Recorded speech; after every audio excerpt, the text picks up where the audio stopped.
Shalom, selamat pagi Bapak Ibu yang sama-sama Allah kasihi. Bersua kembali kita pada hari ini, pada hari yang Allah telah anugerahkan bagi kita sekalian. Tuhan telah menjaga, memelihara kita sepanjang malam dalam persyaratan kita dan dibangunkan pada pagi hari ini. Karena itu kita haus dan rindu disapa oleh sabda Allah sebagai bekal kita menapaki hari anugerah Allah pada hari ini.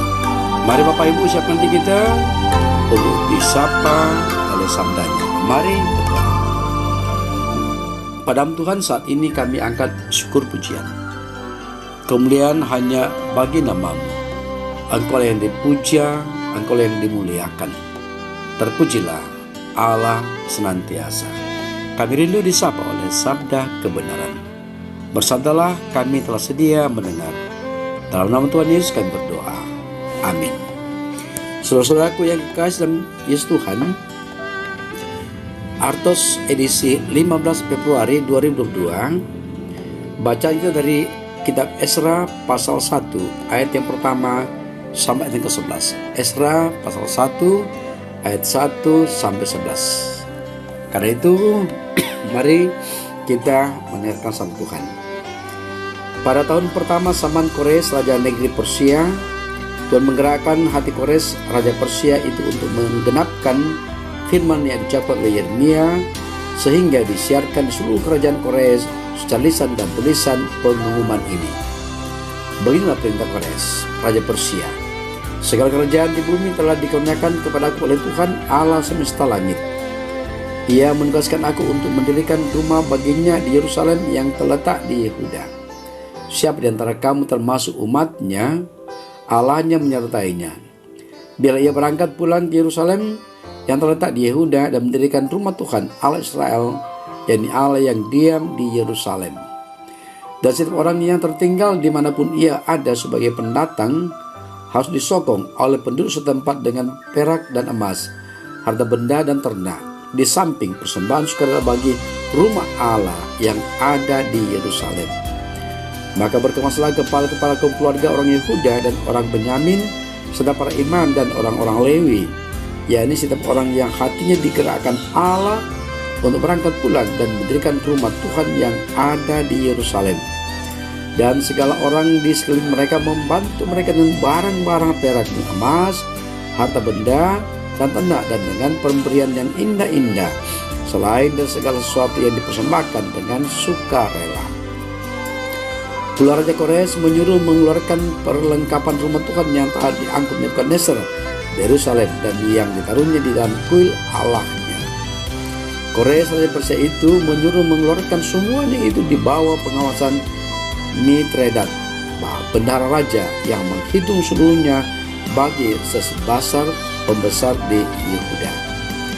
Ini daftarnya: 30 bokor emas, 1000 bokor perak, 29 pisau, 30 piala emas, pula 410 piala perak, 1000 buah barang-barang lain.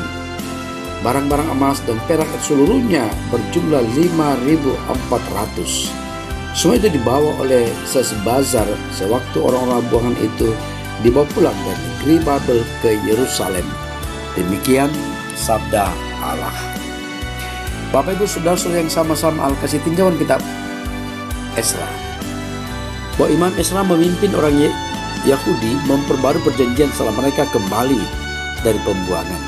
Kitab Esra ditulis pada periode setelah pembuangan dalam sejarah Israel, masa ketika umat Allah diizinkan untuk kembali ke tanah mereka setelah tahun-tahun pembuangan di Babel dan Persia. Raja Kores dan Persia mengizinkan kelompok Yahudi pembuangan pertama kembali ke Yehuda sekitar tahun 530 sebelum Masehi di bawah kepemimpinan Gubernur Zerubabel. Kisah kelompok buangan ini dan prestasi mereka dilihat pada ayat ke-21 dan pada ayat-ayat berikutnya kitab Esra. Kira-kira 70 tahun kemudian Imam Esra kembali ke Yerusalem bersama kelompok yang lain. Prestasinya diungkapkan dalam pasal 7 sampai pasal 10 kitab ini. Sama seperti kelompok pertama yang membangun kembali bait suci Yerusalem, Esra memimpin umat untuk membangun komitmen mereka dengan Allah dan hukum-hukumnya.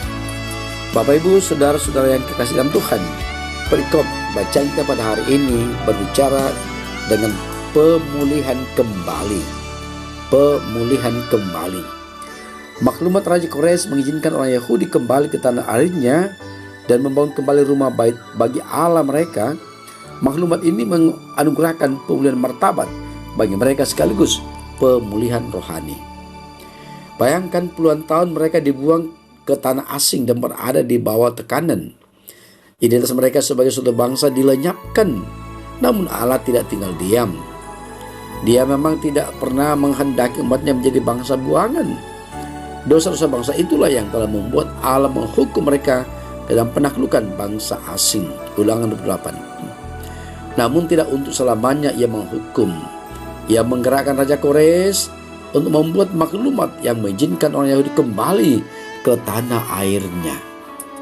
Allah memang telah berjanji untuk memulihkan umatnya. Akan tetapi, mari kita pikirkan setelah ditinggalkan warganya selama 70 tahun, bagaimana kondisi Yerusalem? Bukankah sudah menjadi reruntuhan? Betapa sulit memulihkan kota itu. Betapa mahal biayanya yang diperlukan. Setelah sekian lama menjadi tawanan, dari mana mereka mendapat dana untuk membangun kembali Yerusalem?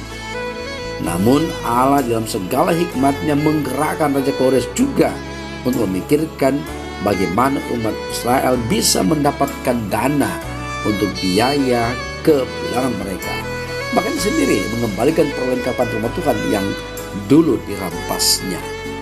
Bapak Ibu, saudara yang dikasihi Tuhan, bila Allah menghendaki terjadi perubahan umat, maka tak ada sesuatu pun yang akan menghalangi. Bahkan segala sesuatu dirancang untuk mendukung rencana itu. Kita yang sering mengharapkan terjadinya pembaruan di jemaat kita, kiranya belajar untuk tidak mengandalkan strategi dan metode kita sendiri. Sumber pembaruan umat yang terpenting adalah Allah sendiri. Karena itu berdoa, meminta Allah berbelas kasihan dan berkarya sangat utama dan sentral. Tuhan memberkati kita. Amin. Mari Bapak Ibu berdoa. Sungguh luar biasa kasih-Mu ya Allah, pengampunan dan pemeliharaanmu. Setelah umat-Mu 70 tahun dalam pergumulan di pembuangan, hilang identitas mereka, harkat mereka. Namun karena cinta kasih-Mu lah, Engkau wujudkan, Engkau nyatakan lewat Kores yang Allah pakai, mengizinkan umat Tuhan untuk kembali ke negeri mereka, memulai hidup yang baru. Tidak hal yang mustahil jika Allah telah memperkenankan. Allah memang punya rancangan, dan rancangan Allah adalah rancangan yang sejahtera. Namun kami umat-Mu kadang tak setia kepada-Mu, karena itu Allah murka terhadap kami. Tapi murka Kami itu ya Allah tak selamanya. Engkau wujudkan lewat cinta kasih-Mu bagi bangsa. Kiranya kami pun pula dalam menikmati kehidupan ini, bersaksi di hidup ini, pun pula kami menyadari akan keterbatasan kami. Kami menyadari kedosaan kami, ketaksetiaan kami. Namun kami punya pengharapan bahwa Allah kami akan memulihkan kembali pengharapan dalam kedosaan, kejatuhan. Engkau membangunkan kami, memperlengkapi kami. Berkati senat umat Tuhan, berkati keluarga, berkati masyarakat yang terpuruk untuk memulihkan kembali. Allah Bapa di surga percaya bahwa tangan kasih-Mu telah menjaga, memelihara umat-Mu. Pelihara kami ya Allah sepanjang sejauh hari ini di mana kami beraktivitas. Ini adalah kami, pengharapan kami, dengarkan ya Allah, karena semuanya kami alaskan dalam nama Yesus Tuhan kami yang hidup. Amin. Bapak Ibu, demikianlah renungan kita pada hari ini Artos pada edisi 15 Februari 2022 dari Esra pasal 1 ayat 1-11. Pemulihan kembali. Selamat pagi, salam sejahtera, salam sehat. Tetap jaga protokol kesehatan dengan memakai masker, jaga jarak, dan dalam mencuci tangan. Peduli sesama, peduli lingkungan, dan peduli sendiri. Salam sehat, Tuhan beserta kita. Amin.